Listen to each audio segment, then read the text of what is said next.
So, hello and welcome to the New Gig podcast. I'm your host, Glenn Hodgson, and delighted today to be joined by the politician, author, and podcast host, Arina Aamir. How are you doing, Arina? I'm doing great. Thank you for inviting me. How are you, Glenn? I'm doing very well indeed, thanks. And it's great to have you on the show. And I really want to take us back to the beginning, say a little bit about yourself, and of course your own journey as well. I never know where to start when I'm going to start from the beginning because to me, the beginning is far before I was born. It's when my grandparents moved from Pakistan to Norway as labor immigrants back in the 70s. And my granddad was actually supposed to go to Denmark because one of his friends had gone to Denmark as a labor immigrant. But then when he came there, Denmark had shut down their borders. So he had to come to Norway. Okay. He heard that Norway has got some oil and they need labor and stuff, and he couldn't go back to Pakistan empty-handed. So then he tried Norway, came to Norway and saw that it's a lot of opportunities here for the labor market because we had just found the oil. Norway was going to become like a richer state, welfare state, and all of that. Yeah. And then he started working here. The plan was going back to Pakistan after earning some money. But then his wife, my grandmother, came to Norway as well when he got married. And then my mom was born in Norway. And to her, it was no home back in Pakistan. Her home was Norway. Yeah. So they tried going back to Pakistan for a year with my mom and her little brother, my uncle. But they understood very quickly that for my mom and for my uncle, Pakistan wasn't a home. And for my grandparents, even after living in Norway for a few years, they found out that Norway was also starting to be their home. Yeah. My grandmother had a master's degree in English from Pakistan at the time where no one got more than fifth grade or primary school amongst women. Mm. And when they then came here and she got opportunities to work, to learn the language, she worked as a teacher here. I think they understood quite slowly, but in the end, that there's no going back to Pakistan. We're going to stay here. And then my mom got involved in politics for the same party as me, the Conservative Party, Mm. when she was in high school in the age of 16, 17 years old. I think she was 17. And then she, in 1995, got elected in the age of 20 years as the first woman with minority background in a council in Norway. Yeah. So she became historic then, and then 6 years later, in 2001, she became the first member of parliament in Norway with minority background or non-Western background. So she made history not just once, but twice. Um, and then I came to world 4 years later, and my parents named me Arina, which means peace, because they wanted me to do something for the world, and do something to contribute to build bridges, to make peace. Mm. So before I was born, they had a plan for me. Uh, and There's it, always it a was, plan for us. yeah, it is. I was not always given that I was going to do what they want me to do. Often children tend to disappoint their parents and their wishes. And I wanted to disappoint them as well because when I was 12, 13 years old, I knew I was engaged in politics. The first time I remember I was engaged in something was when Malala was shot by Taliban for Mm. her engagement for girls' education. I was Mm. 7 years at that time. And I remember before that, I thought that long school days is the biggest problem one can ever have. And then I realized that other girls in other parts of the world can risk their life to be able to get the same opportunity and access to education, which we Yeah. take for granted here in the Western world. Mm. Um, but when I turned 12 or 13, I thought I was going to do something more with this engagement. I launched a book when I was 12, A Norwegian Muslim's History, which was about how it is living in a Norwegian society with Islamophobia, with ISIS having their attacks, and how I felt that they were kind of making a picture of my religion, which I didn't find myself in because to me, Islam was a religion or is a religion of peace. But what ISIS was doing was the complete opposite. And then a year later, I was thinking that I need to join a political party to do something with this engagement. I first looked at the Communist Party in Norway. Oh my goodness me. I'm glad you stayed well away from that arena. You wouldn't be on the program if that was the case. So yeah, okay. You came to your senses. Well done. Yeah. So, but I realized very quickly that that party program was not mine. Then I looked at the Socialist Left Party. Then I looked at the Labour Party. None of those were mine. Then it stood Thankfully. between, thankfully, yes. Then it stood between three parties. It was the Christian Democratic Party. It was the Progress Party, which equals to Reform, kind of. And then it was the Conservative Party, which was in between those two. And I realized that I agree with some of the things that the Christian Democratic Party was for. I agreed with something that the Progress Party was for, but the Conservative Party had the politics that or the ideology that I felt was right for me. So in the age of 14 years old, I then joined there, and from there I've been involved in politics and got elected in the council and been development minister for a day, and yeah. His history is long after there as well, but It is. Well, the rest is history in the sense yeah. that, it's kind of the plan was, it's never preordained, but with the right framework, the right approach, and just that sort of willingness, ability, and confidence to actually go out and do things, to be prepared to work hard and make a difference. I think it's a great starting place in life, Arena, more than anything else. Thank you, and I agree. But this confidence, I when people meet me now, they say that I'm very confident, and maybe I am, but I don't. But when I came into politics, I was never very confident, and Yeah. I have always been a person who is very like terrified, kind of very. I am like I remember when I was young or like a child, like 3, 4 years, Mm. I fell off the stairs once. After that, I never took the stairs. I went every time I wanted to go down the stairs. I sat on the stairs and I started shouting for my dad, like, "Dad, can you help me and Okay. take me down?" And I never took like the slides and all of that in the when you go to these wonderlands and stuff. Yeah. I never, yeah, I never dared to do. But then I came into politics and I came in with that kind of terrifying person in me that was terrified for the little smallest thing. But then I got involved in politics. I got out there, spoke in the public, and got like hundreds and thousands of threats and messages and hatred. But then I didn't get scared, or I was like, "Oh, what happened now?" But Mm. I never even once thought that I wanted to quit and that I don't want to do this anymore. Although the threats or and the hatred and all the messages were very serious, and I made a claim to the police, and the Mm. police took it very seriously as well. And now I've lived with this for f almost 5.5 years. Yeah. And I've never once thought to quit. So I don't know what happened to that arena that didn't even want to go down the stairs because I fell once, to be able to stand against the hatred and people that want to kill me and still not stop. Mm. So it to me it has been a long journey, which and I don't know where I changed. Maybe I understood that the causes I was talking about was more important than me. So if I risk my life for it, it's worth it. But if it was just about me, that I think that if I quit, I would have been very selfish. Well, to a certain extent, but I think that what you're sort of mentioning here, Irina, is actually something that's actually sort of sadly becoming more and more common, and Mm, particularly against women as well, and women politicians. And the reason why a lot of women are leaving political life and a public life is because of this increasing sort of hatred, attacks, mm, bullying, call it what you want, but it goes from sort of minor level to some very extreme really, really nasty criminal things that are being that are being threatened here as well. mm, So it's interesting about sort of, is it physical? Is it kind of over social media that you're mm. receiving this, or is it all of the above?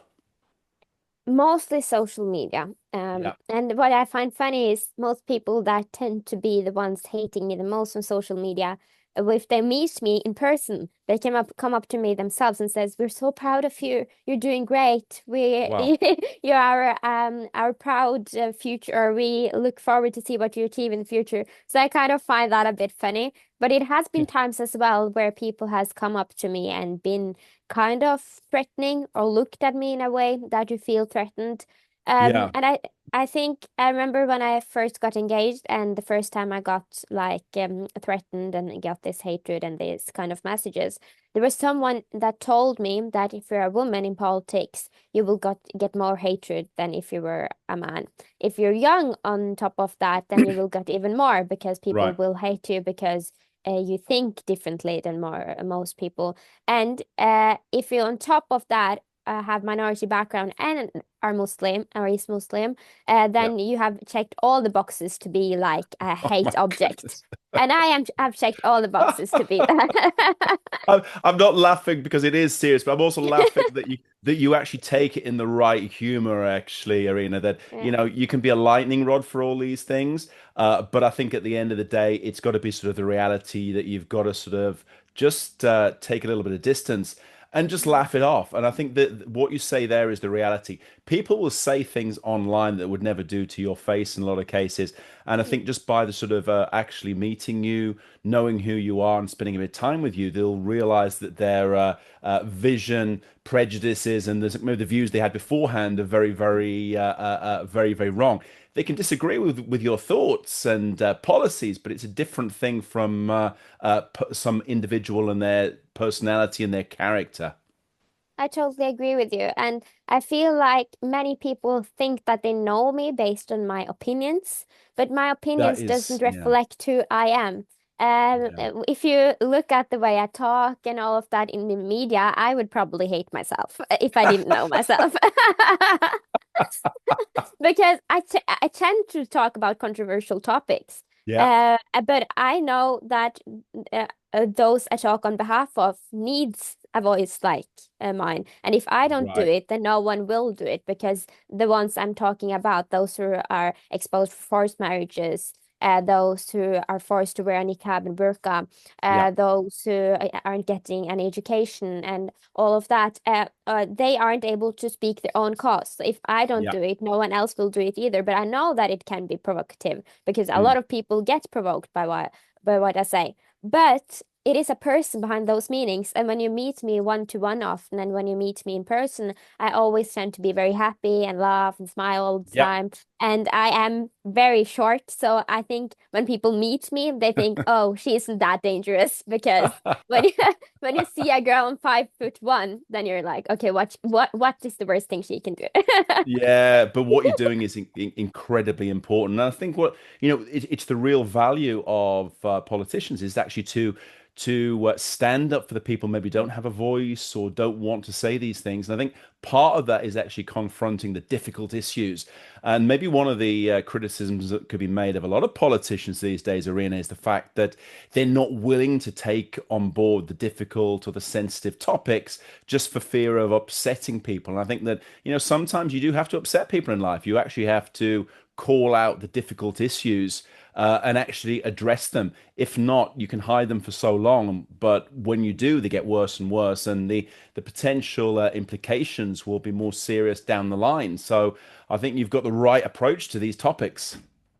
Thank you so much. And I totally agree. You have to dare to take the debates that often are quite like controversial or that can cause quite much feelings. But if you don't take them, I think that is a bigger threat to the democracy and the freedom of speech rather than you Yeah. taking them and provoking someone. Because when you take them, then someone else can meet you with debate and argue their cause. If we don't take those debates, people's thoughts won't change. They won't will just not be able to get debated around. And if they don't get debated around, everyone else will just come in their own echo chamber, kind of. Yeah. And that's unfortunately a lot what happens, and we don't move forwards. And I'm really interested. You're a very busy lady. How do you balance all these elements? You've got your politics, the studies, your other passion projects as well. How do you find time, but also how do you decide how much time, effort, and energy you put into each one? I think that you get time for everything you want to get time for. So, Yes. Yes. and you just have to be good at planning your time. So for me, it has always been very frustrating with my friends that only study and do nothing else, no work, no nothing, but just tell me all the time, no, I can't meet you. I have my exams and all of that, and they have one exam. That's Right. all. So f for me, and then I just think you're just very bad at planning your time. Because now, when I've since I was very young, have had to plan my time very well because I've had so much going on always. Yeah. So for me, if you ask me, I could have done two studies more than what I do right now as well because I have so much free time. If you ask me, Superb. yeah, I have time to watch Netflix. I have time to be with my family, with my friends, Yeah. read a book, or a few books actually. I feel like I have too much time, so I would want to do even more with my time. Excellent. Wow, that's a great approach to life. Yeah, it is so true. Time is so democratic. Doesn't matter if it's me, you, Elon Musk, Donald Trump. We've all got 24 hours in the day. It just Mm. depends how we decide to use it and where we want to put the focus and effort. So Yeah. I fully agree. And from that, I'm interested in the question because we hear all these sort of reports and surveys that young people are turned off by politics. They're not getting Mm. engaged. You, of course, are the exception to the rule. So why do you say younger people are maybe turning away from politics? Do they feel like the individuals are not representing them, or what's your thoughts on this? I think that when they see, especially, I've thought about this, especially when it comes to girls like me, young girls with minority background, that when they see the consequences of getting engaged, they would much rather just get good grades at school and just get a normal job from 9 to 5 and live Yeah. their life without anyone knowing about them or having any opinion about them, and maybe even Mhm. earning better than I would in politics. So I think that for many people, the consequences with being a public figure, that everyone has an opinion about you, that very many people hate you, or they love you, or you don't ever have the, even if you go out, you would never have the complete privacy of doing whatever you want because not everyone would know who you are, but someone would probably know who you are. And Yeah. if you, and when you're 18, 19, 20 years old, and I've been here since I was 15, you go out and you do mistakes often. I don't drink, but if you drink, kind of, if you're out on a pub or a bar or anything and Yeah. have or are drunk in the age of 18 or 19 when you just can drink, you don't Yeah. know what you will be doing at that time. And if someone films it and it goes to the media and all of that, that can cause big scandals. So I think that a lot of people are they just don't want to put themselves out there and Mm. cause them to be a debated topic just because of who they are. So it's much easier to just choose a pathway where you just work and earn money and have your family and have your Yeah. private life, and no one cares about you in that sense, Yeah. except of your family and your friends. Yeah. Um, so I think that might be a reason, but also that I think many people have lost, unfortunately, their trust in politicians. We Right. politicians tend to promise a lot of things and hold very few of our Mm. promises. I think that is a big threat to democracy. That we now tend to be giving a lot of promises to the people, and when we get into power, we don't hold them. Yeah. So I think that also is the reason that many people don't want to get engaged in politics because they realize that even if we get engaged, it make no difference. Mm. Yeah, no, it's a sad reflection as well on the state of things right now, but also the labor market of today. Do you think it's becoming more inclusive, not just politics, but also more broadly in the business community, but also the public sector as well? Would you say that we've moved forward? There's more diversity. There is more inclusion of different people with different ideas, different backgrounds. Actually wrote an exam about this, but in the judiciary though, this semester in this about the diversity in the judiciary in the United Kingdom.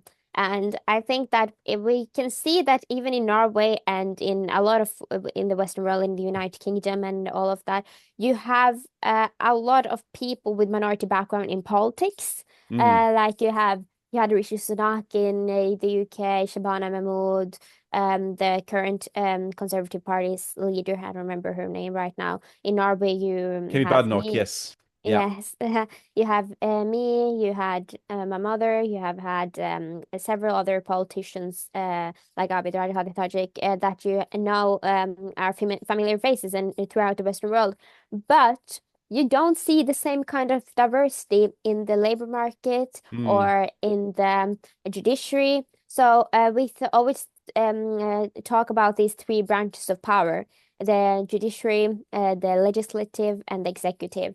And in the legislative and the executive, to some extent, you can see people with minority background. But in the one that is going to judge you if you may go against the law, there you tend to often see only white people and often white people, white men, and Yeah. often men 50 plus. Yeah. Um, in the judiciary in the United Kingdom, in the Supreme Court, there is no one with minority background.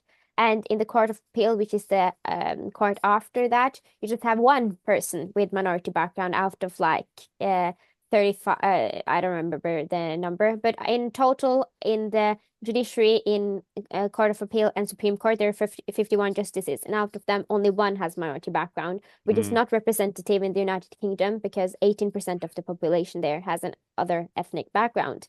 Yeah. And as well, here in Norway, you see the same. I cannot remember I have ever seen a judge in Norway with minority background yet.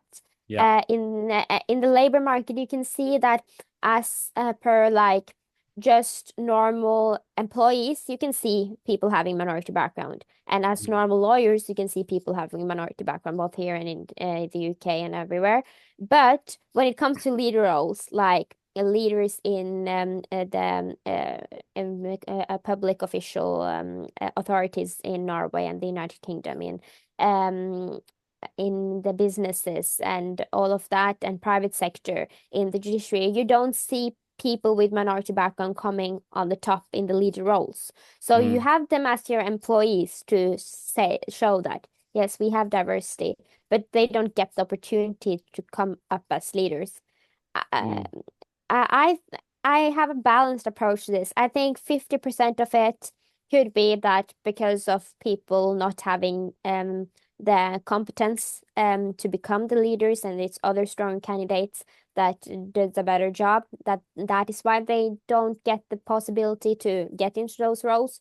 But on the other side, it's a lot of statistics that also show that it's some kind of discrimination and racism in the labor market when it comes to who you are and stuff. And Mm. this can sound a bit controversial and racist, but I have the background myself, so I can use it for I Go can use it ahead. I think that sometimes people tend to bring their own like cultures into their leading roles, which cause kind of a bit problems. So Mm. I would, if I could choose, I would rather have a white man as my leader Okay. rather than a person with minority background. Um, Interesting. and Yeah. and that is me very like being very like generalizing. Mm. But it might be that some people with minority background would be a better leader. It's not that, but like in general, I would say that most likely would I get better along with a white man leader rather than one with minority background. That Interesting. that does Yeah. not mean that it should not be leaders with minority background. It definitely should, but as per now and with my like reflections on it and what I have seen, that is what I've Mm. thought. Yeah, no, and how do you see also this development as well? Because there's one thing is sort of in the public life, and then there's into bigger companies and organizations.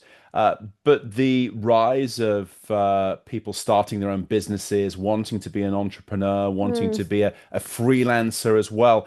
Is this something that you're seeing is developing, particularly with sort of Gen Z and millennials, or is Norway still so rich that everyone wants to sort of work for the state or for Equinor or one of these kind of big companies, and they see that as the way to the way to sort of health, happiness, and a good career?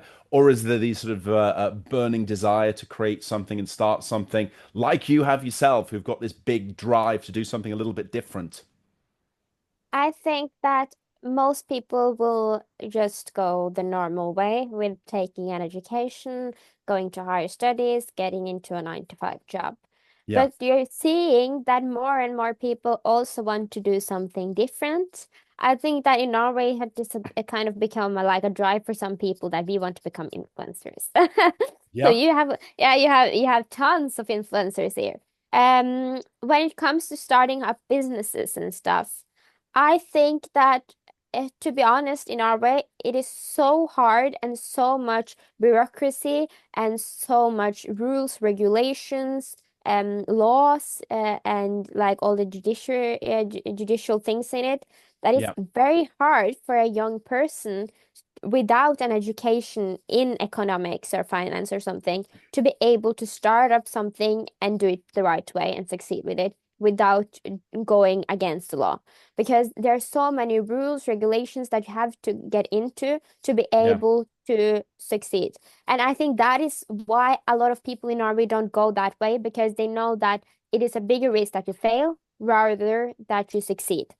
yeah, And I think that is potentially not good for Norway, because we tend to then lose a lot of talents. Many people go out of Norway to start their businesses, and we also have too much for businesses and people who want to start up something and entrepreneurs.